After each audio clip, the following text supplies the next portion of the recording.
Bom, pessoal, partimos então para a parte 2, aí temos mais uns 15 minutinhos aí para finalizar a parte de alcanos e também alcenos. Então, aqui, a diferença é que aqui a gente vai fazer uma halogenação, né, seguida de adição de água, tá? Então, da mesma forma que nós trabalhamos aqui, então, primeiro vai entrar o bromo, vai formar um composto estável aqui, né, uma substância cíclica, bromo positivo e o negativo, né? Daí, em vez do outro bromo entrar, como está em meio aquoso, vai entrar... Professor, está compartilhando.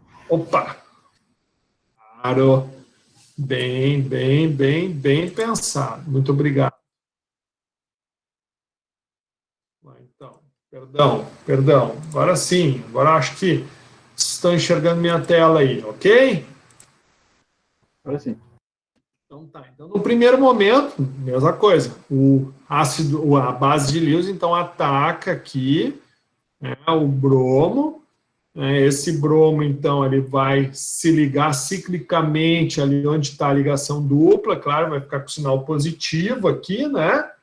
E o outro bromo, ele vai se afastar, mas como o meio é aquoso, né, adição de água e halogênio, então vai entrar a água, ok? Aonde que a água vai entrar? No carbono mais estável. Então, tipo aqui, ó, aqui é um carbono primário que é secundário. Então, a água vai entrar no secundário. Então, ela entra ali, daí sai o Hzinho aqui, para quê? Para formar ácido clorídrico. Então, tipo assim, adição de halogênio, né, que tu vai ter aí um bromo, um iodo, um cloro, em meio aquoso, vai formar, então, um álcool, né, halogenado, certo? Os alcenos, pessoal, também são amplamente utilizados no nosso dia a dia, que é os polímeros. Então, os processos que são feitos lá na Braskem, no polo petroquímico de Triunfo, nada mais é do que o petróleo, né, é uma mistura de hidrocarbonetos. Então, aqui da Refap sai o quê? O nafta. Esse nafta, ele é rico, né, em uma mistura de hidrocarbonetos que vai de C6 até C10. Só que tu tem uma miscelânea de materiais, de produtos ali, um percentual de cada um, né, saturado, insaturado, ramificado, não ramificado. Então, dessa mistura, esse nafta, ele vai ser o quê? Ele vai ser reagido, né? E essa reação é feita, tá, em fornos de pirólise catalítica, obviamente, e lá vai haver formação de olefinas e aromáticos, né? E a principal olefina é o eteno, ou acetileno, certo? Então, assim, ó, desculpa, não é acetileno, é etileno, né? Também eteno e etileno são equivalentes. O eteno é a nomenclatura IUPAC, porém o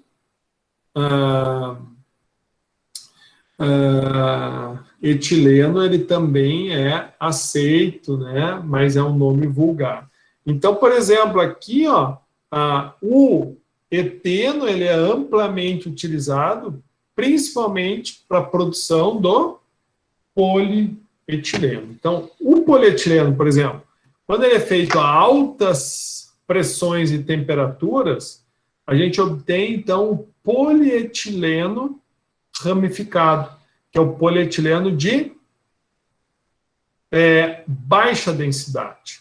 Daí a explicação disso está aqui nesse texto. Agora, quando a gente utiliza, né, catálise tipo zigrenata, tá? Que é Carl Ziegler e Giulio Natta. Então, eles desenvolveram esses catalisadores chamados Ziegler-Natta. Foi possível, então, obter-se, né, por um processo de polimerização em condições bem mais brandas, né, a formação de polietileno, então, de alta densidade, diferente do método primário, que era esse, com alta pressão, alta temperatura, onde porque tu pensa assim, o eteno, pessoal, o ponto de ebulição dele ali, se eu não me engano, é menos 108, 110, menos 110, ou seja, ele é gás. Agora, tu imagina tu pegar esse gás e meter toda essa temperatura, então o negócio fica, né, enlouquecido dentro do reator, né, e ali vai ocorrendo os choques e vai formando, né, um polímero todo ramificado. E esse grande grau de ramificação faz com que ele tenha baixa densidade.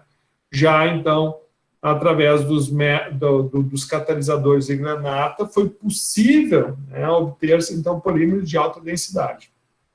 E as técnicas de polimerização, então, eles partem, são de duas maneiras. Ou pode ser via radical livre, né, que isso aqui eu não vou cobrar de vocês, tá, o entendimento de como é que ocorre o mecanismo. Mas eu obviamente, gostaria muito que vocês soubessem, né, que, por exemplo, a polimerização, né, o principal polímero, que é o polietileno, ele vem a partir do processo de uma reação de polimerização de um alceno, certo?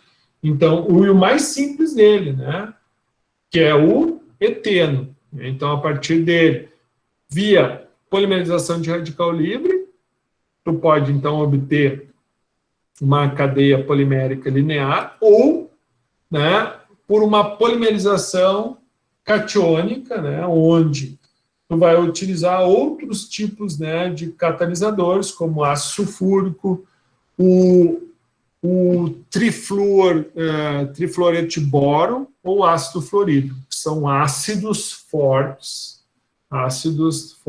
né, que vai ser pelo mesmo princípio, né, do ataque. A base de Lewis ataca o ácido de Lewis e assim formando o carbocátil, e a partir disso vai havendo, então, o aumento da cadeia.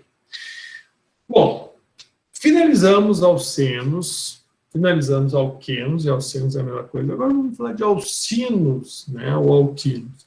Aqui, qual é a página que esse rapaz, que esse elemento, né, que essa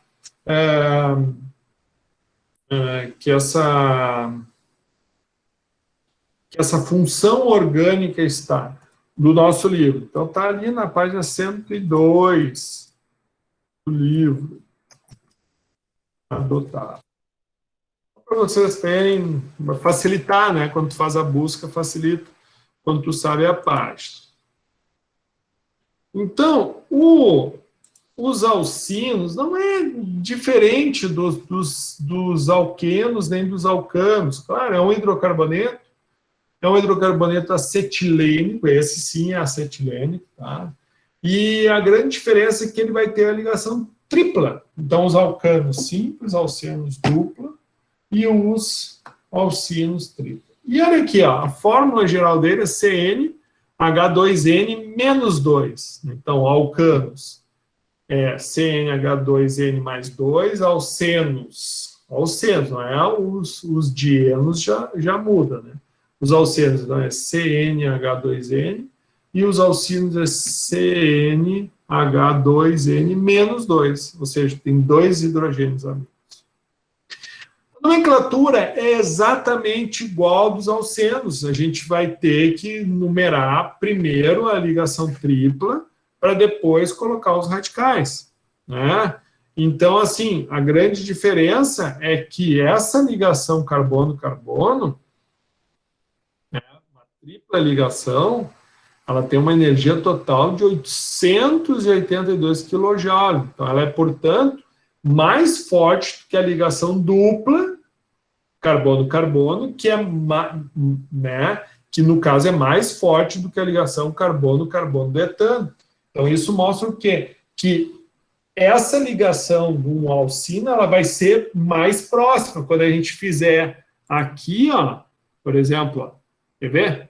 Olha que bacana isso aqui. Então, vamos fazer, ó, ó, esse daqui, ó, agora, esse aqui, ó, quer ver? Eu vou pegar agora, vamos colocar todos eles aqui. Ah, tem que ser um de cada vez, tá bom? Um de cada vez. Tá bom? Um de cada vez. Ó, estruturalmente falando, então tu vê, o comprimento é maior do que essa distância entre os carbonos, que é maior do que a distância, ou seja, esses carbonos eles estão mais próximos, carbono-carbono, do que esses, que é mais próximo do que esses. Isso se dá por quê, pessoal? Por que se dá isso? Quem é que me explica aí? Por que essa ligação aqui, ela é, né, levemente maior do que a distância entre os carbonos aqui, que é levemente maior do que a distância entre esses carbonos aqui. Por que isso, pessoal? Hã? Por causa da... Polaridade? Não.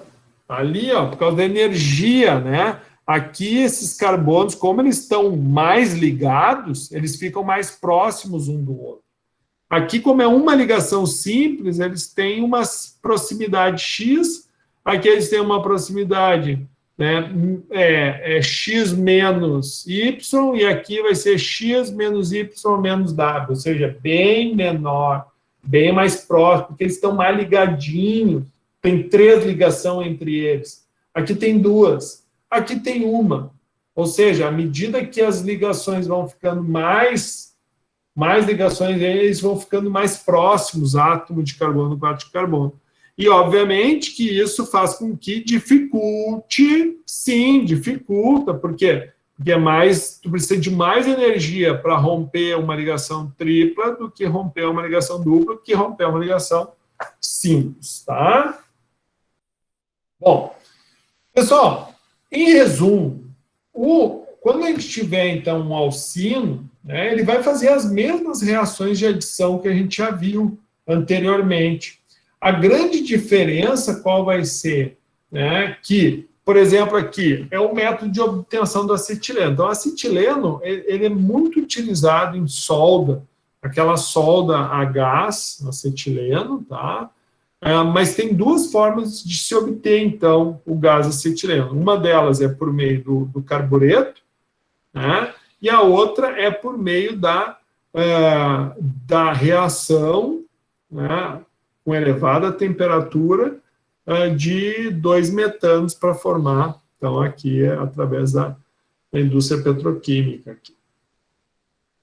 Então, a nomenclatura é acrescentar o ino, como a gente já tem visto aí. As propriedades físicas são idênticas às propriedades dos alcanos dos alcenos.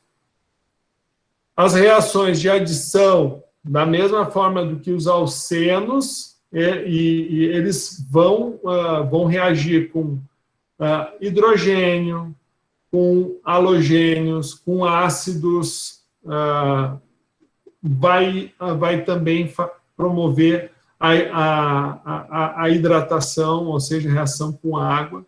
Né? Qual é a grande diferença? E quando tu fizer essa reação, no primeiro momento vai haver formação de, né? Vai haver formação de um alceno, né? E essa formação do alceno faz com que as reações de adição formem substâncias isômeras, né? Então, olha aqui, ó, aqui está mostrando que um alcino, quando ele sofrer hidrogenação, ele tanto vai estar formando compostos trans ou entgegen, ou cis, né? Que é o Z, zu. Então, acho que é Zutgegen. É isso aí, agora não me lembro. Eu sei que aqui seriam juntos, né? Z, juntos, ou separados, que é a forma cis ou a forma I. Que em alemão, agora eu não me lembro direitinho como é que nós chamamos. Mas isso mostra, então, que tu vai ter uma tripla ligação que vai ser convertido primeiro ao alceno. E daí, como essa ligação dupla ela é rígida, tu não vai ter giro entre os átomos de carbono, que nem é quando a ligação é simples, eles giram. Aqui, como a ligação é dupla, ele vai ficar engessado, e esse engessamento vai formar, então, estruturas diferentes, isômeras.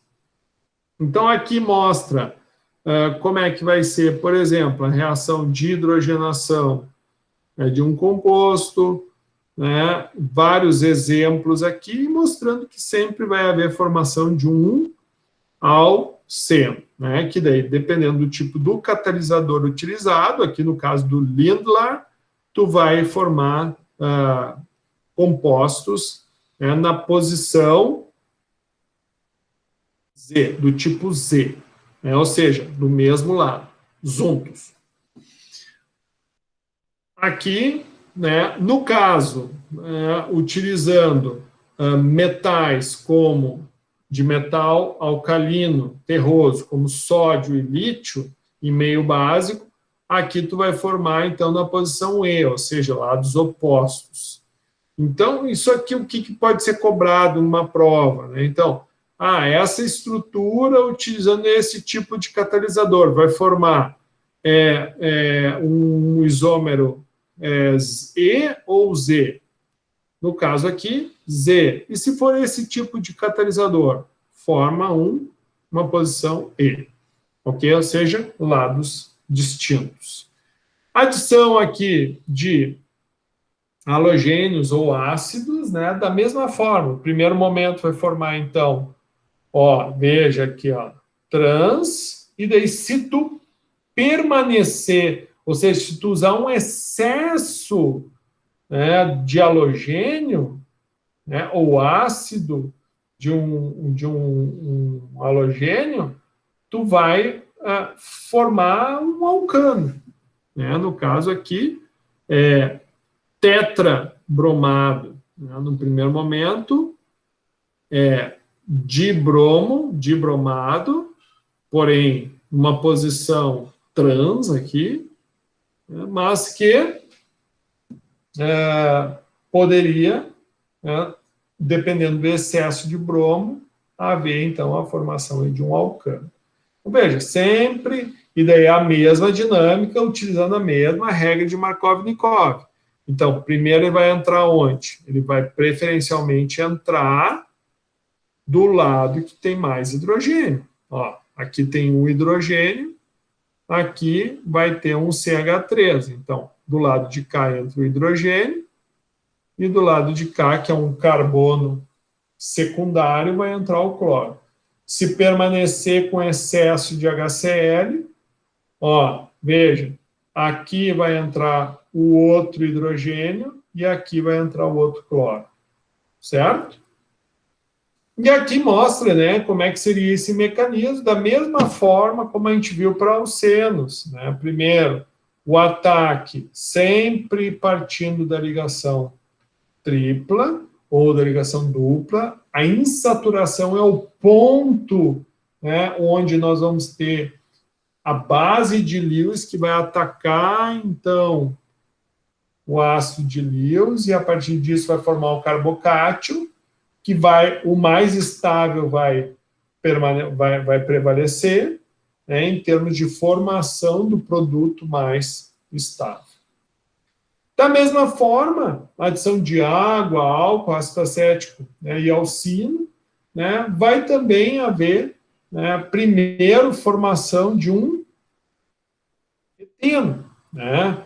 Claro, aqui tem um caso bem curioso, que é a hidratação em meio ácido do acetileno, formando o quê? Formando um aldeído. Mas o que forma aldeído? Por causa que essa ligação dupla aqui, ó, ela muda de lugar por um efeito de ressonância, né? Então, o que acontece? Ó? Aqui sai a ligação dupla, ela passa para cá, e esse hidrogênio sai daqui e passa para cá, que é exatamente o que está acontecendo aqui, ó, né? Então, tu vai ter a formação de uma dupla aqui e um aumento do hidrogênio. Daí, tipo, isso está em equilíbrio, ok? Então, quando tu tiver um acetileno ou um alcino em água e ácido em presença de um catalisador de mercúrio, vai haver a formação de um enol e de um enol. O que é o enol? En, dupla ligação, ol, de álcool. A gente nem falou de álcoois ainda, né? Mas a gente já começou a antecipar alguns conceitos que são importantes. Mas, majoritariamente, vai formar, então, o aldeído. O que é o aldeído? Ele tem um C dupla O H, Xó, duplo Xó. Né? Claro que se aqui, por exemplo, ó, não fosse um H, fosse um outro carbono, em vez de formação de um aldeído, formaria um macetono. Tá? Então, o que fica agora para vocês? O que fica agora para vocês? Fazer a leitura aí e partir para o TDE. E o professor vai ficar aqui, prometo que não vou incomodar mais, falei demais hoje.